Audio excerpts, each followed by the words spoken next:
نحمده ونصلي على رسوله الكريم أما بعد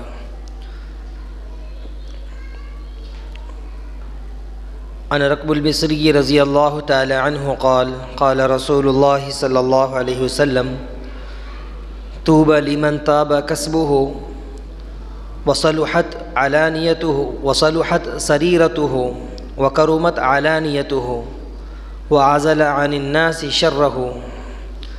وطوبى لمن عمل بعلمه وأنفق من ماله وأمسك الفضل من قوله أو كما قال عليه الصلاة والسلام. اللهم صل على سيدنا محمد في أول كلامنا، اللهم صل على سيدنا محمد في أوسط كلامنا، اللهم صل على سيدنا محمد في آخر كلامنا. رب اشرح لي صدري ويسر لي أمري واحلل عقدة من لساني يفقه قولي. سبحانك لا علم لنا إلا ما علمتنا إنك أنت العليم الحكيم. ربي أعني على ذكرك وشكرك وحسن عبادتك. صدق اللہ العظیم. حدیث مبارکہ میں اور حدیث کی کتابوں میں ایک نام آتا ہے حضرت رکب المصری رضی اللہ تعالی عنہ. ان کے بارے میں تمام محدثین نے اس بات کو اختیار کیا ہے کہ یہ صحابی رسول ہیں. ان صحابی سے المعجم الکبیر طبرانی، اسی طرح مجمع الزوائد میں ایک طویل روایت منقول ہے، اگرچہ کہ وہ حدیث سنداً ضعیف ہے، لیکن اس کے اندر جو مضمون ذکر کیا گیا ہے اس مضمون کی تائید دیگر صحیح احادیث سے، صحیح نصوص سے اس مضمون کی تائید ہوتی ہے، لہذا ہمیں اس کو یاد رکھنے کی ضرورت ہے. حضرت رکب المصری رضی اللہ تعالی عنہ نے جناب نبی کریم صلی اللہ علیہ وسلم کا قول نقل کیا، حدیث مبارکہ نقل کی ہے کہ جس میں آپ صلی اللہ علیہ وسلم نے خوش نصیب لوگوں کی 7 صفات ذکر کی ہے کہ کون لوگ خوش نصیب ہیں. بہت ساری صفات ہیں، جن میں سے اس حدیث میں 7 صفات کا اللہ کے رسول صلی اللہ علیہ وسلم نے ذکر فرمایا ہے. سب سے پہلا جملہ، سب سے پہلی صفت خوش نصیب لوگوں کے بارے میں اللہ کے رسول صلی اللہ علیہ وسلم نے فرمایا طوبی لمن طاب کسبہ، کہ خوشخبری ہے اس آدمی کے لیے جو حلال کمائی کماتا ہو، جس کی آمدنی حرام نہ ہو. دنیا کا یہ تجربہ ہے کہ جن کمائی میں آدمی جس مال سے، جس طرح کے مال سے آدمی کی پرورش ہوتی ہے، اسی طرح کے اثرات اس کی زندگیوں پر، اس کی طبیعتوں پر رونما ہوتے ہیں. اگر کمائی، آمدنی حلال ہوگی، پاکیزہ ہوگی، عمدہ کمائی ہوگی، حلال طیبہ رزق ہو، کمائے گا، تو حلال کی برکت سے اس کی طبیعت میں دینداری ظاہر ہوگی، اس کے اندر حیا آئے گی، اس کے اندر گناہ سے حیا کرے گا، اس کے اندر وہ ساری صفات اچھی آ جائے گی، ساری دینداری اس کے اندر آ جائے گی کہ جس کی کمائی حلال اور پاکیزہ ہوگی اس کی طبیعت میں بھی دینداری ظاہر ہوگی، جھلکے گی. اور اگر جس کی کمائی حلال نہیں ہے، رشوت کے پیسوں سے، سود کے پیسوں سے، ناجائز کمائی سے، غصب کے مال سے، دھوکہ دے کر کمائے ہوئے پیسوں سے اگر آدمی کی پرورش ہوگی تو کبھی بھی اس کی زندگی کے اندر، کبھی بھی اس کی طبیعت کے اندر نورانیت نہیں آ سکتی. تو آدمی کی دینداری کے اندر سب سے بڑا عمل دخل حلال کمائی کا ہے. اگر کمائی حلال ہوگی تو اس کے مزاج میں، طبیعت میں، اس کی زندگی میں دینداری ہوگی. اگر کمائی حلال نہیں ہوگی، ناجائز ہوگی، سود کی ہوگی، جوئے سٹے کی ہوگی، دھوکہ دے کر کمایا ہوا پیسہ ہوگا، اس پیسے سے آدمی کی پرورش ہوگی تو اس کی زندگی کے اندر بھی دین باقی نہیں رہے گا۔ بظاہر وہ دیندار نظر آئے گا لیکن زندگی کے اندر وہ نورانیت باقی نہیں رہے گی، ساری زندگی ظلمات میں، تاریکیوں میں کٹے گی۔ تو کوشش اس بات کی کرنی چاہیے کہ ہم زیادہ سے زیادہ، بلکہ ہماری مکمل کمائی اگرچہ کہ تھوڑی ہی ہو لیکن حلال ہو، حرام سے کلی طور پر اجتناب کرے، پرہیز کرے۔ اگرچہ کہ ہمیں ظاہر سے یہ نظر آ رہا ہے کہ حرام مال میں، حرام کمائی میں بہت زیادہ پیسہ، عیش و عشرت اور زندگی کی ساری ضرورتیں، خواہشیں پوری ہوتی ہیں، لیکن اس کے باوجود بھی ہم اللہ کے لیے اور اپنی نسلوں کو دین سے جوڑنے کے لیے، اپنے آپ کو اور اپنی نسلوں کو جہنم سے بچانے کے لیے حلال کمائی کو اختیار کریں۔ امام اعظم ابو حنیفہ رحمۃ اللہ علیہ کے تعلق سے آتا ہے کہ ان کی زندگی میں کتنی احتیاط تھی، حرام مال سے بچنے کی کتنی احتیاط تھی۔ بہت بڑے تاجر تھے، 150 ہجری میں ان کا انتقال ہوا ہے۔ چند ایک صحابہ کرام سے امام اعظم ابو حنیفہ رحمۃ اللہ علیہ نے دین علم بھی حاصل کیا۔ کپڑے کے بڑے تاجر تھے، کپڑا بہت زیادہ ان کے پاس تجارتی غرض سے آتا تھا۔ ان کے ایک پارٹنر تھے، شریک کاروبار، جن کا نام حفص بن عبد الرحمن تھا۔ ایک مرتبہ کی بات ہے کہ بہت سارا کپڑا ان کی دکان پر آیا۔ انہوں نے اپنے شریک کاروبار کو، اپنے پارٹنر کو یہ کہہ دیا کہ فلاں تھان میں عیب ہے، فلاں تھان عیب دار ہے، اسے جب بیچنا تو اس کے عیب کو بتا کر بیچنا، گاہک کو عیب بتا کر بیچنا، ایسا نہ ہو کہ آپ بیچ دیں عیب بتائے بغیر، ایسا بالکل نہیں ہونا چاہیے۔ حفص بن عبد الرحمن جو امام اعظم ابو حنیفہ رحمۃ اللہ علیہ کے شریک کاروبار تھے، انہوں نے ساری کپڑے کی تھانیں بیچ دی، اور انہیں یاد نہیں رہا کہ جو عیب دار تھان تھی گاہک کو اس کا عیب بتائیں۔ جب سارے کپڑے، ساری تھانیں بک گئی، امام اعظم ابو حنیفہ رحمۃ اللہ علیہ کو معلوم ہوا کہ ان کے شریک کاروبار نے یعنی حفص بن عبد الرحمن نے اس تھان کو بھی بیچ دیا عیب بتائے بغیر، جس تھان میں عیب تھا۔ تو بہت سخت ناراض ہوئے اور اپنی پارٹنرشپ ان سے ختم کر دی، شریک کاروبار جو تھے ان کی شراکت کو ختم کر دیا، اور ان کپڑوں سے، ان تھانوں سے جو نفع ہوا تھا تقریباً 30,000 دینار کچھ ہوا تھا، وہ سارا کا سارا پیسہ صدقہ کر دیا، احتیاط کی بنا پر کہ کہیں ایک روپیہ بھی، ایک لقمہ بھی میرے پیٹ میں حرام کا نہ چلا جائے۔ احتیاط کی بنا پر سارا کا سارا کمایا ہوا پیسہ صدقہ کر دیا۔ اور ہمارا کیا حال ہے کہ ہم مال کو بیچتے ہیں دھوکہ دے کر، عیب دار مال کو بھی اس کی خوبیاں بیان کر کے بیچ دیتے ہیں، اور اس کو ہنر سمجھتے ہیں، سمجھداری سمجھتے ہیں، اور ماہر اور کامیاب تاجر کہتے ہیں اس تاجر کو جو عیب دار چیزوں کو بھی اس کی خوبیاں بتا کر بیچ دیتا ہے، لوگوں کو دھوکہ دے کر بیچ دیتا ہے۔ ہم اس کو سمجھدار کہتے ہیں، کامیاب کہتے ہیں، حالانکہ وہ کامیاب تاجر ہے ہی نہیں۔ کامیاب تاجر وہ ہے جو اپنی تجارت میں سچائی کو تھامے ہوئے ہو، ایمانداری کے ساتھ تجارت کرے، سچائی کے ساتھ تجارت کرے۔ اگر مال تجارت میں کوئی عیب ہے تو اس عیب کو بتا کر اس حساب سے اس کو بیچے، آخرت کی فکر کرے۔ ایک اور واقعہ امام اعظم ابو حنیفہ رحمۃ اللہ علیہ کی سیرت میں لکھا ہوا ملتا ہے کہ جب تک وہ کوفہ میں تھے، ایک مرتبہ یہ ہوا کہ کوفہ کے اندر کی بکریاں لوٹ لی گئی، چوری ہو گئی۔ امام اعظم ابو حنیفہ رحمۃ اللہ علیہ نے معلوم کیا ماہر لوگوں سے کہ بکری کی عمر زیادہ سے زیادہ کتنی ہوتی ہے۔ لوگوں نے کہا کہ بکری کی عمر زیادہ سے زیادہ 7 سال کی ہوتی ہے۔ تو امام اعظم ابو حنیفہ رحمۃ اللہ علیہ کے تعلق سے کتابوں میں لکھا ہوا ہے کہ احتیاط کے طور پر انہوں نے جب تک کوفہ میں وہ تھے بکری کا گوشت کبھی بھی نہیں کھایا، اتنی احتیاط کی۔ ہمیں بھی چاہیے کہ ہم مال کمانے میں، مال خرچ کرنے میں،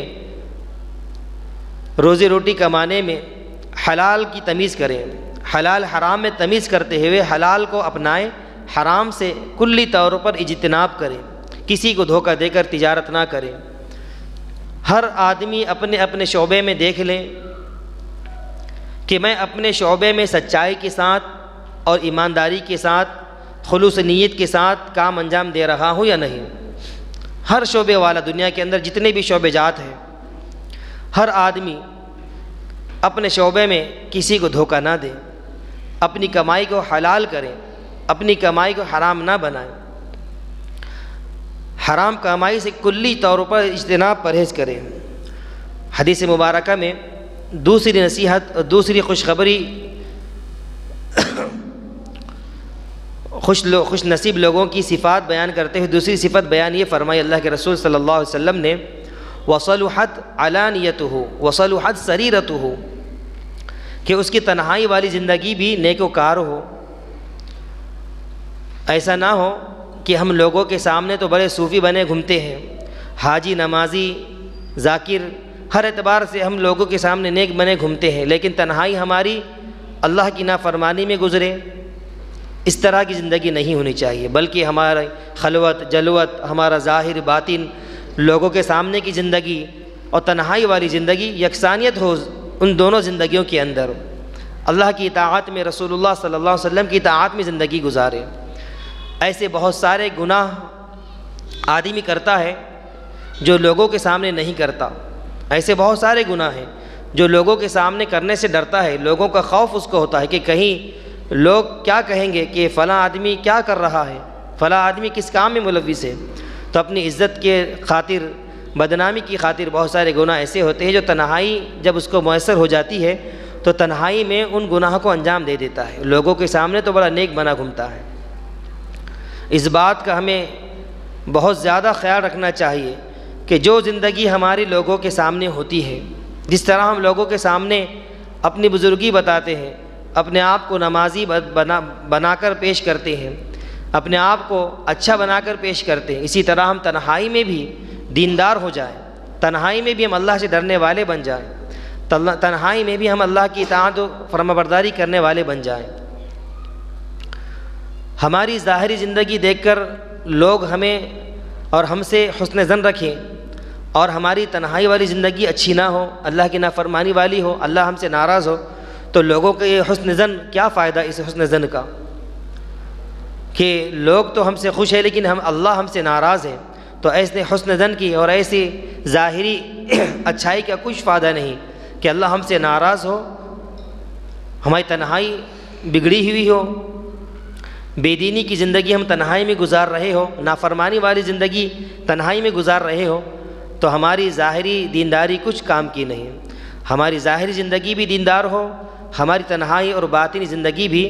اللہ کی اطاعت اور فرمانبرداری کے مطابق ہو، کہ اللہ کی نظروں میں بھی ہم اچھے بننے والے بن جائیں، لوگوں کی نظروں میں بھی اچھے بنیں اور اللہ کی نظروں میں بھی اچھے بنیں۔ جیسے اگر کوئی نئی نویلی دلہن ہے، اس کی سہیلیاں اس کو خوبصورت کہے، اس کو کہے کہ تم حسین و جمیل ہو، اور اس کا شوہر اس کو خوبصورت نہ کہے، تو ان سہیلیوں کو خوبصورت کہنا، حسین و جمیل کہنا کیا فائدے کا، اس کا کچھ اعتبار نہیں۔ اسی طرح لوگوں کا حسن ظن ہم سے رکھنا، لوگ ہم کو اچھا کہہ دیں، لوگ ہم کو دیندار سمجھے اور اللہ کی نظروں میں ہم اچھے نہ ہوں، تو ہماری ظاہری دینداری کا کچھ فائدہ نہیں، بلکہ ہم لوگوں کے ساتھ ساتھ اللہ کی نگاہ میں بھی اچھے بننے والے بن جائیں، اللہ کی نگاہ میں بھی دیندار بن جائیں، اللہ کی نگاہ میں بھی فرما بردار بن جائیں۔ تو دوسری چیز حدیث مبارکہ میں دوسری صفت خوش نصیب لوگوں کی یہ فرمائی، وصلحت سریرتہ، کہ جن کی خفیہ زندگی بھی، تنہائی والی زندگی بھی فرما بردار اور نیکوکار والی زندگی ہوتی ہے۔ تیسری صفت اور تیسری خوش نصیب لوگوں کی صفت یہ بیان فرمائی اللہ کے رسول صلی اللہ علیہ وسلم نے،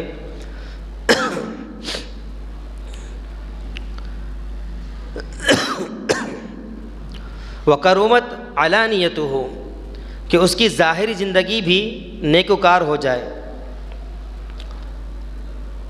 ایسا نہ ہو کہ آدمی یہ سمجھے کہ میں باطنی اعتبار سے بہت اچھا ہوں، نیکوکار ہوں، لہٰذا میں ظاہری اعتبار سے اپنی ظاہری وضاقتہ فاجروں فاسقوں والا بنا لوں، تو یہ خیال درست نہیں ہے،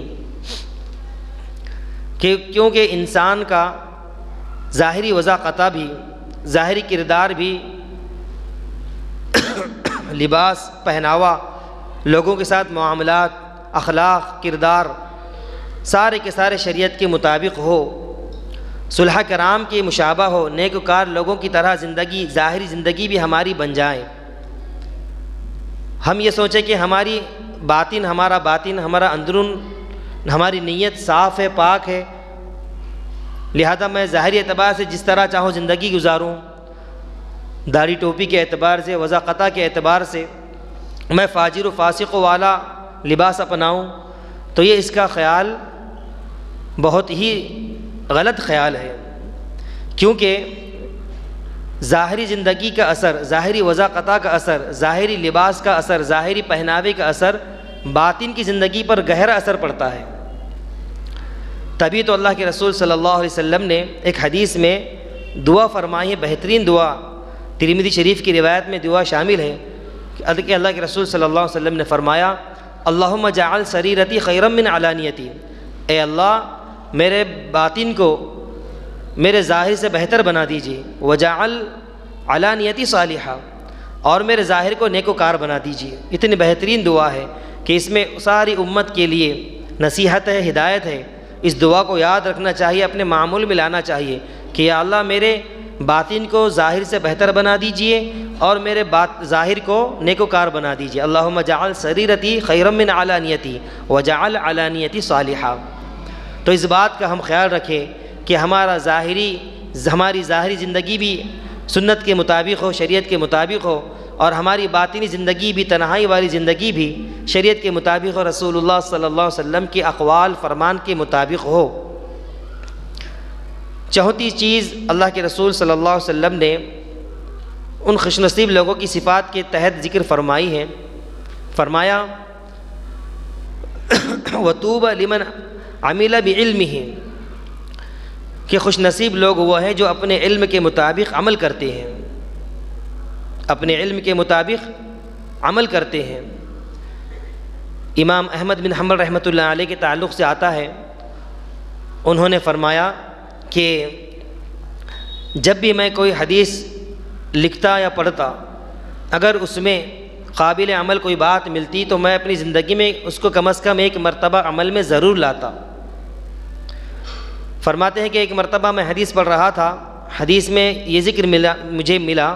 کہ اللہ کے رسول صلی اللہ علیہ وسلم نے پچھنا لگوایا، حجام سے پچھنا لگوایا، اور اس کے عوض میں ابو طیبہ رضی اللہ تعالی عنہ جو حجام تھے ان کو 1 دینار دیا۔ تو انہوں نے بھی، امام احمد بن حنبل رحمۃ اللہ علیہ نے سنت کی اتباع میں، اس حدیث کی اتباع میں پچھنا لگوایا اور حجام کو 1 دینار عوض میں بدلے میں دے دیا، تاکہ اللہ کے رسول صلی اللہ علیہ وسلم کی ایک سنت میری زندگی میں شامل ہو جائے۔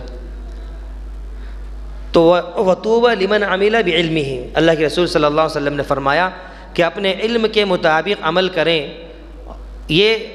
ان خوش نصیب لوگوں کی صفات میں سے ایک صفت ہے جو خوش نصیب ہے، جن کو علم کے مطابق عمل کرنے کی توفیق مل جاتی ہے۔ ہم بھی اپنے علم کے مطابق عمل کریں۔ ہمیں علم ہے کہ نماز 5 وقت کی فرض ہے، 5 وقت کی نماز پابندی سے پڑھیں۔ ہمیں اس بات کا علم ہے، ہر چھوٹے بڑے کو، ہر ذی عقل کو، ہر سمجھدار آدمی کو اس بات کا علم ہے کہ حرام مال سے، حرام کام سے، سود سے، رشوت سے، جوا سٹہ سے، شراب نوشی سے، یہ ساری چیزوں سے بچنے کا ہمیں حکم دیا گیا ہے۔ ان ساری چیزوں سے بچ جائیں، اپنے علم کے مطابق عمل کریں۔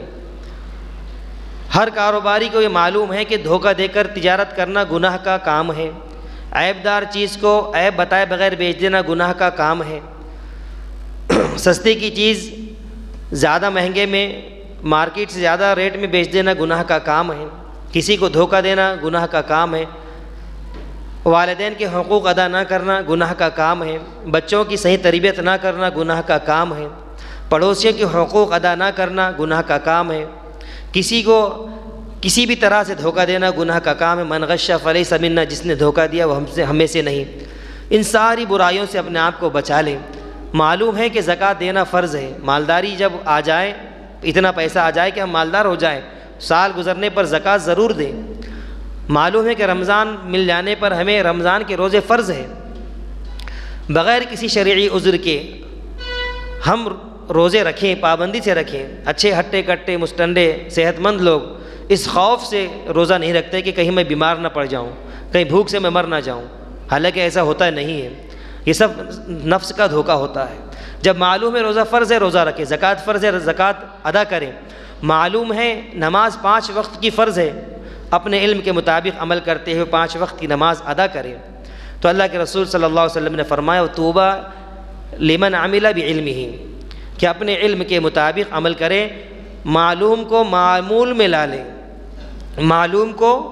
معمول میں لا لیں، جو علم ہے اس کو عمل میں لا لیں، معلوم کے مطابق معمولات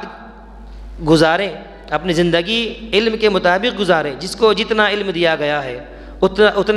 اس پر فرض ہے کہ وہ اپنے علم کے مطابق زندگی گزارے، حلال حرام کی تمیز ہر ایک کو ہے، اس کے مطابق زندگی گزارے۔ اللہ ہمیں اس کی توفیق عطا فرمائے۔ آگے ارشاد فرمایا اللہ کے رسول صلی اللہ علیہ وسلم نے وَأَنفَقَ مِن مَالِهِ، کہ اللہ کے عطا کردہ مال میں سے ہم اللہ کے راستے میں خرچ کریں، وَأَنفَقَ مِن مَالِهِ، حدیث مبارکہ میں آتا ہے، ابو داؤد شریف کی روایت ہے کہ سب سے بہترین مال وہ ہے جو اپنے بیوی بچوں پر، اپنے آل اولاد پر خرچ کیا جائے۔ زکوٰۃ، صدقات، واجب زکوٰۃ، واجب صدقے کے ادا کرنے کے بعد سب سے بہترین، سب سے افضل عمل اور سب سے بہترین مصرف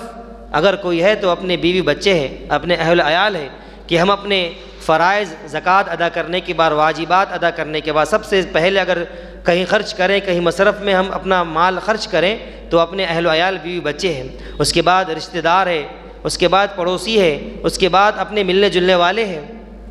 ان پر ہم اپنا پیسہ خرچ کریں، اپنی حلال کمائی کو ان لوگوں پر خرچ کریں، اور اس کے بعد دینی اداروں پر اپنے مال کو خرچ کریں۔ دینی اداروں پر مال خرچ کرنے کا دوہرا ثواب ہے، ایک تو صدقے کا ثواب اور دوسرا بقائے دین کا ثواب، اشاعت دین کا ثواب ملے گا، کہ دین ہمارے اندر جو باقی ہے ان مدارس کی وجود سے ہی باقی ہے، دین ہم تک جو پہنچا ہے، ہمارے اندر جو دین باقی ہے ان مدارس سے مکاتب کے ذریعے ہی دین ہم تک پہنچا ہے اور باقی بھی ہے، تو اشاعت دین، بقائے دین کا کام مدارس و مکاتب سے ہوتا ہے، لہذا ہم اپنے پیسے کو زیادہ سے زیادہ مدارس پر، مکاتب پر خرچ کریں، اور اگر کہیں سے گزرے راستے میں کہیں مسجد تعمیر ہوتی ہوئی نظر آ جائے اس پر بھی اپنے مال کو خرچ کریں، کیونکہ ان سارے کاموں پر خرچ کیا ہوا پیسہ آخرت میں ہمیں نیکیوں کے طور پر اس کے عوض میں مل جائے گا۔ تو جب انسان تمنا کرے گا، آرزو کرے گا، پچھتائے گا کہ کاش دنیاوی زندگی میں میں اپنے سارے مال کو، سارے دولت کو، سارے روپیہ پیسے کو دین کے کام میں، خیر کے کام میں، مدارس مکاتب میں، مساجد میں بیواؤں پر خرچ کرتا،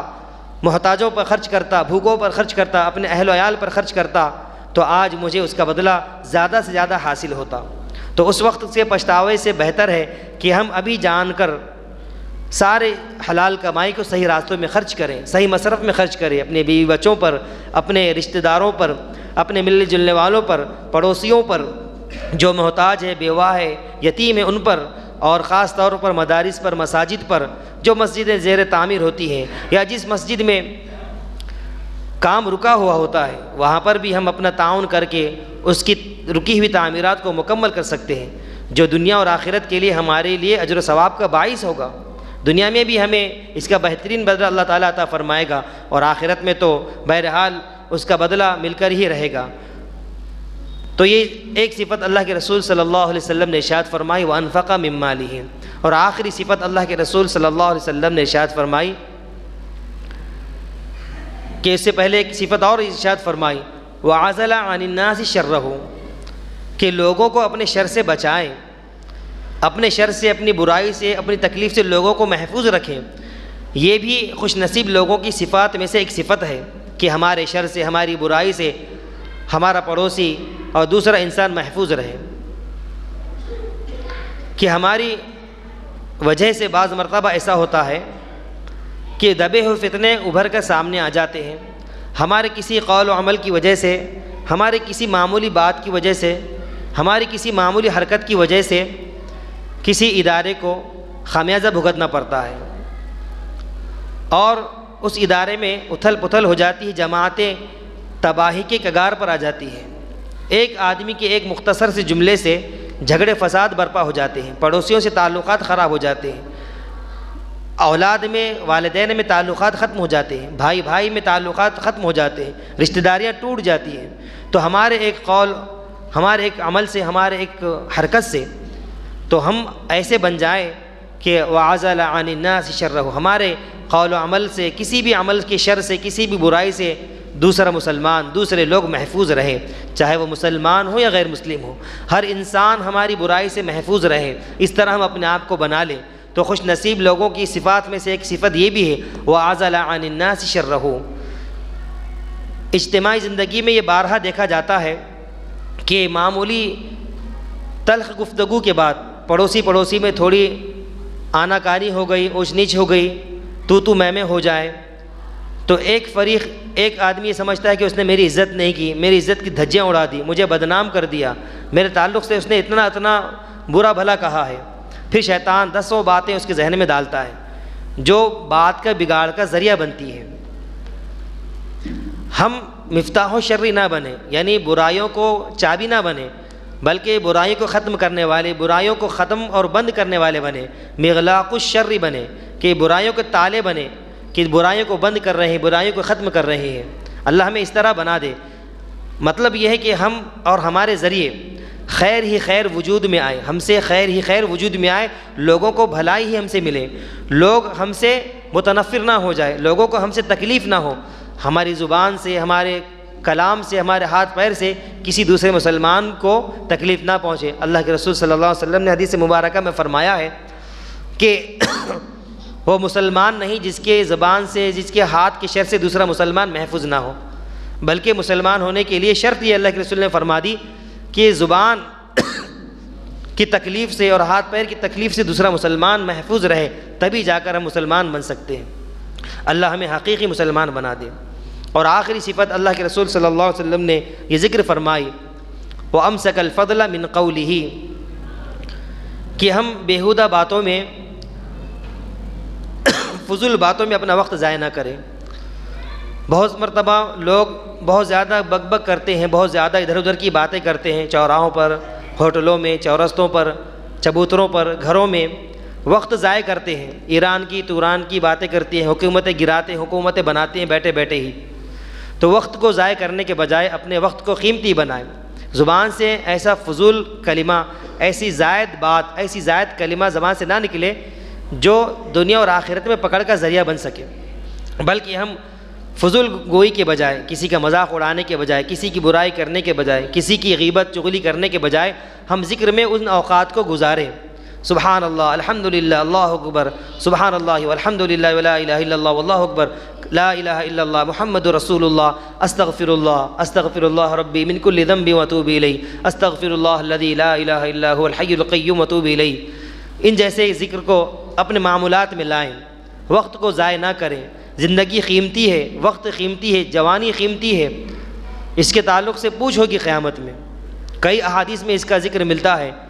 کہ جوانی کے تعلق سے پوچھ ہوگی، وقت کے تعلق سے پوچھ ہوگی، زندگی کے تعلق سے پوچھ ہوگی کہ ہم نے زندگی دی تھی، جوانی دی تھی، عمر دی تھی، کہاں پر لگائی، کہاں پر گوائی۔